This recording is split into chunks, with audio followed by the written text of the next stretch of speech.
The snow. Oh, Gemma, straight in there. Well, because it was like really changed all the colour of the country and stuff. How do you mean it's changed the colour of the country? Is it quite insightful? No, because when you look out your window, like obviously there's grass and there's grey buildings and like you drive through London, but when it snows, it's beautiful. So I think that's a hot topic to talk about. That's good. Yeah. It's a cold topic. Oh yeah. First reason why John doesn't have a girlfriend, that is. In a continuing series, let's see how high we can get. There's my voice, that's number 2. Hello, number 3. You know who I envy in the snow, in this weather? It's the only time of the year I envy dog walkers. Because I just think, oh, it'd be great, you know, when they have the dog has a crap and you've got something warm in your hand for a bit.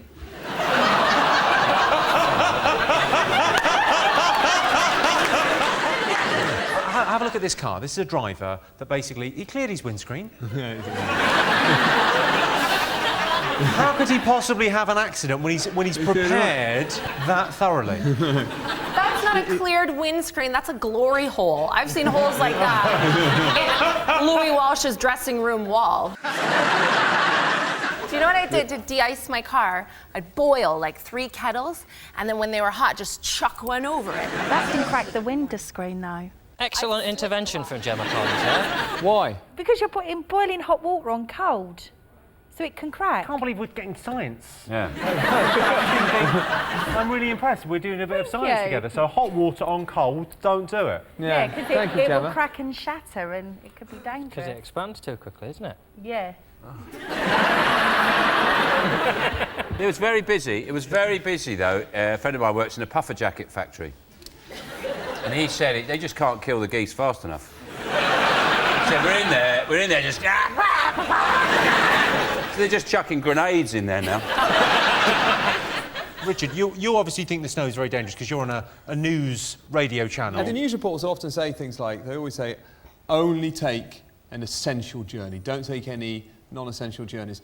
And often the reporter saying that is in a tiny little village somewhere, and they'll have driven their quite big outside broadcast vehicle down a tiny little road into a village to tell you what you already know, that it snowed. And then they're telling you don't take non-essential journeys. Who's going out for a spin anymore? Well, but one person's essential journey isn't another's. For example, I consider it essential for me to drive around counting snowmen.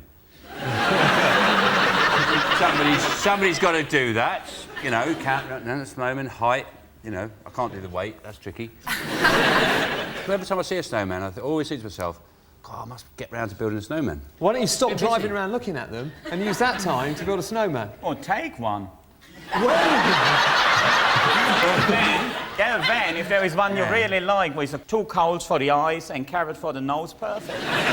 Do they have a tradition of building snowmen in Germany? Is it we have got the finest snowmen in the world.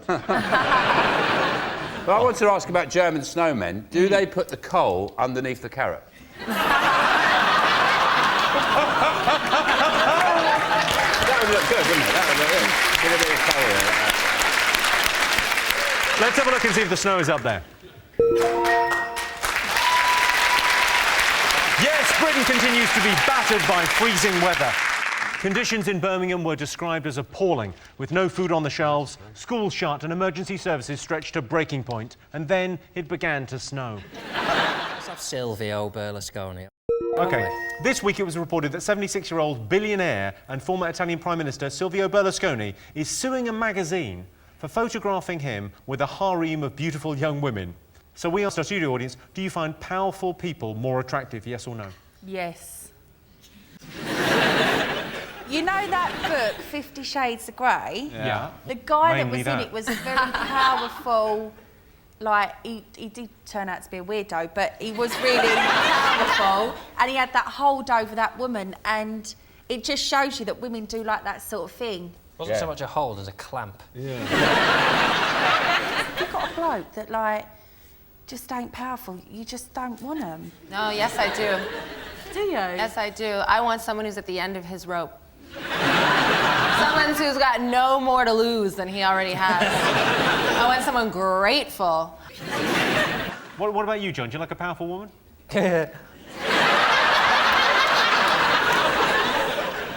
Well, I was so sure you were going to say powerful man, then. Yeah. power just for power's sake is boring, isn't it? If they're powerful because they've done something, like a rhino is powerful. Rhinos don't do anything. No, but that's what I'm saying. I wouldn't shag a rhino. If a rhino had done something amazing. You would then shag it? Well... The way I understand it Go is on. that they always say women like nothing better than a man that makes them laugh. It's just an absolute shame that women find nothing funnier than £1 million in the bank. What about you, Richard? What do you think? Well, there are people who are powerful who are attractive as well. So Barack Obama is, he is also attractive. Thought you were going to pick a woman. Yeah. Some people used to find Margaret Thatcher attractive, didn't they? Certain Oh, people. yeah. I look at her, I think, war. I would f*** her like she would f*** a northern town.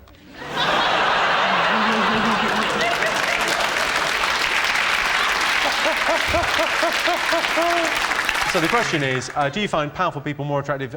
Yes or no? We asked our studio audience. What do you think they said, Sean? I think they said, nah. OK, what do you think, John? Yeah, obvious, yes. Fact, 100%. OK, you're going yes. I can tell you the answer is yes. 53% of our studio audience do find powerful people more attractive. And the winner is the name of our final round. Here's your question. Best thing about living with your parents? Oh, it's sex. washing them, isn't it? For the age my parents are at. It's getting up in the morning and giving them a good wash. It's like, it's like the elephants in the zoo. I just stand them on the end of the table. I get hose, I scrub them all down. How big are your parents? Also, if you live with your parents, you can keep tabs on your inheritance, can't you? So, you don't need to have an evening meal. You had a big lunch. You don't need a new carpet. It's fine. Just take Eating glasses on off. Bonacardi, you'll be fine. No, don't spend that. Well, this is mine. Also, another one is you don't need to make up lies on how well you're doing, because they know you're a failure. Catherine, how old were you when you moved out? 18.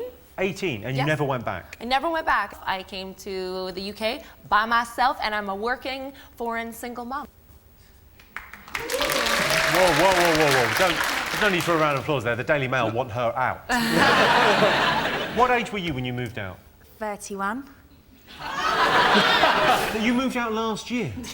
Yeah, they started putting the news on. No, right, the best thing...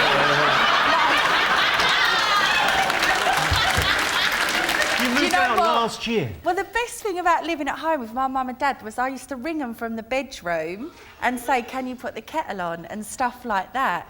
And I know it sounds really bad, but we are from Essex, and that's what you do there. But what if you, in that paper when you get back, because I think the hardest thing would be making excuses. If you want to bring someone back and you live with your parents and you've got to pretend they're like your housemates.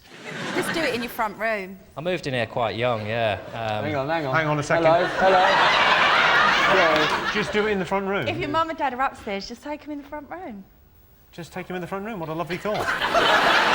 Yeah, this is a weird one. I know I'm usually upstairs and you're down, but I'm downstairs shagging and I am gasping. Best thing about living with your parents? So what do you think? It's cheap. That is the correct answer. Give you that. Yes, the best thing about living with your parents is not having to pay bills. Just because you live with your parents doesn't mean you can't have a life. My mate lives with his parents and he got lucky the other night. Crispy pancakes for tea.